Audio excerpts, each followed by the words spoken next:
Pada tahun 2012, Inggris mengirimkan 45.000 ton sampah rumah tangga ke Norwegia.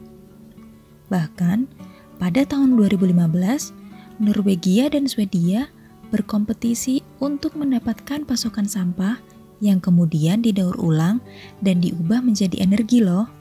Melihat kutipan berita tadi, tentunya salah satu dari negara Nordik yakni Norwegia muncul di benak kita ketika membicarakan manajemen sampah. Nah, meskipun Norwegia memiliki manajemen sampah yang baik, tapi bukan berarti Norwegia tidak menghadapi tantangan loh Trademates. Isu sampah ini kian menjadi perhatian publik Norwegia hingga sekarang. Seiring dengan bertambahnya jumlah populasi di Norwegia yang saat ini mencapai 5,3 juta penduduk, ternyata negara ini menghadapi tantangan akan pertumbuhan sampah yang besar. Pada tahun 2007 saja, sampah per kapita masyarakat Norwegia mencapai 491 kg per tahun. Dan sayangnya, tren ini dari tahun ke tahun selalu bertambah. Hingga pada tahun 2019, produksi sampah per kapita di negara ini mencapai 776 kg. Lalu, langkah apa yang dilakukan oleh Norwegia untuk menghadapi isu tersebut? Yang pertama, pemerintah Norwegia mengeluarkan kebijakan untuk melakukan lokalisasi praktik 3R, terutama daur ulang sampah di tiap kota. Yang artinya, sampah rumah tangga harus bisa didaur ulang di tingkat kota terlebih dahulu. Kedua, pengaplikasian teknologi pembakaran sampah atau insenerator. Hal ini menunjukkan visi waste to energy yang dipromosikan oleh pemerintah. Melihat capaian tersebut, upaya ini tidak lepas dari keterlibatan dan kolaborasi dari seluruh stakeholders terkait nih, mulai dari pemerintah, masyarakat, hingga industri. Dari sisi pemerintah, Norwegia sejatinya sudah mengimplementasikan kebijakan-kebijakan yang pro lingkungan.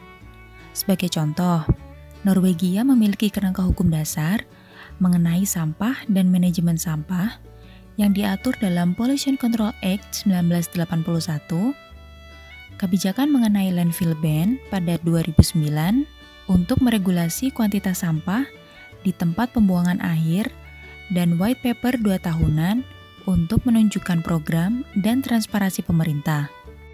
Selain itu, inisiasi berupa pemajakan terhadap sampah industri juga dilakukan oleh pemerintah. Dari sisi industri juga, mereka mulai mengembangkan bisnis daur ulang sampah menjadi energi panas untuk didistribusikan di rumah tangga. Beberapa industri juga melakukan inisiasi untuk mengimplementasikan daur ulang terhadap kemasan produknya, manufakturisasi terhadap produk yang bisa digunakan kembali, bahkan upaya mendesain produk untuk menjadi tahan lebih lama masa penggunaannya.